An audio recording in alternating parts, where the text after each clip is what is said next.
हरि ओम. योगदास जय गणेश जोशी यांनी प्रवचनांमधून सांगितलेले कथामृत क्रमांक 16, सर्वस्वाचा त्याग आपोआप व्हावा लागतो. अफलातून नगरीमध्ये सर्वस्वाचा त्याग केलेल्या एका साधूची आणि बाळूची एका देवळात भेट झाली. बाळू अध्यात्माचा उपासक होता. त्यालाही वैराग्य धारण करून तपश्चर्या करावी असे वाटत होते. त्या साधूने केलेल्या त्यागाने बाळू प्रभावित झाला.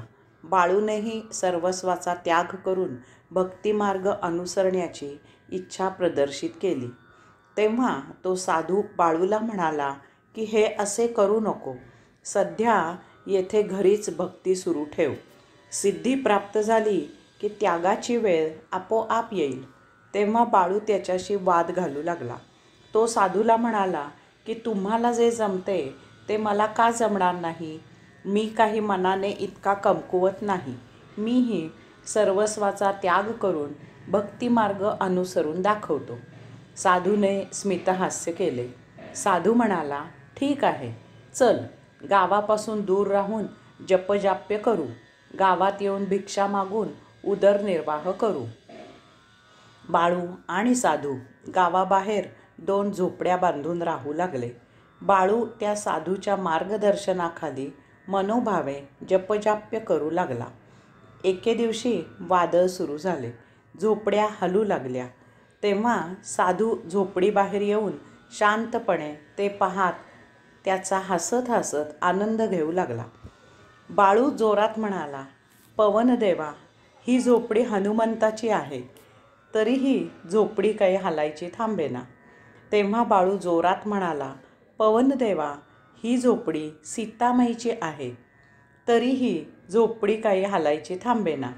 तेव्हा बाळू जोरात म्हणाला, पवनदेवा, ही झोपडी रामाची आहे. तरीही झोपडी काही हलायची थांबेना. थोड्याच वेळात दोन्ही झोपड्या वादळाने उडून गेल्या. तेव्हा बाळू क्रोधाने पवनदेवाला नावे ठेवू लागला. त्यावेळी साधू शांतपणे हसत होता. ते पाहून बाळू त्या साधूला म्हणाला की झोपडी उडत असताना ती वाचवायचा प्रयत्न न करता तुम्ही हसत काय बसला होतात. अजूनही हसतच आहात. त्यावर तो साधू म्हणाला, अरे, झोपडी रामाची, रामाने बांधलेली होती. रामच ती पाडत होता. आता मला सांग, अशा वेळी ती वाचवणे शक्य आहे का. रामाचीच झोपडी स्वतःच पाडत असलेल्या रामाला हसायचे नाही तर काय करायचे. बाळूचे डोळे उघडले. त्याच्या लक्षात आले की सर्वस्वाचा त्याग आपोआप व्हावा लागतो. तो मुद्दाम करायचा नसतो. ती वेळ यावी लागते. तेवढी सिद्धी प्राप्त व्हावी लागते.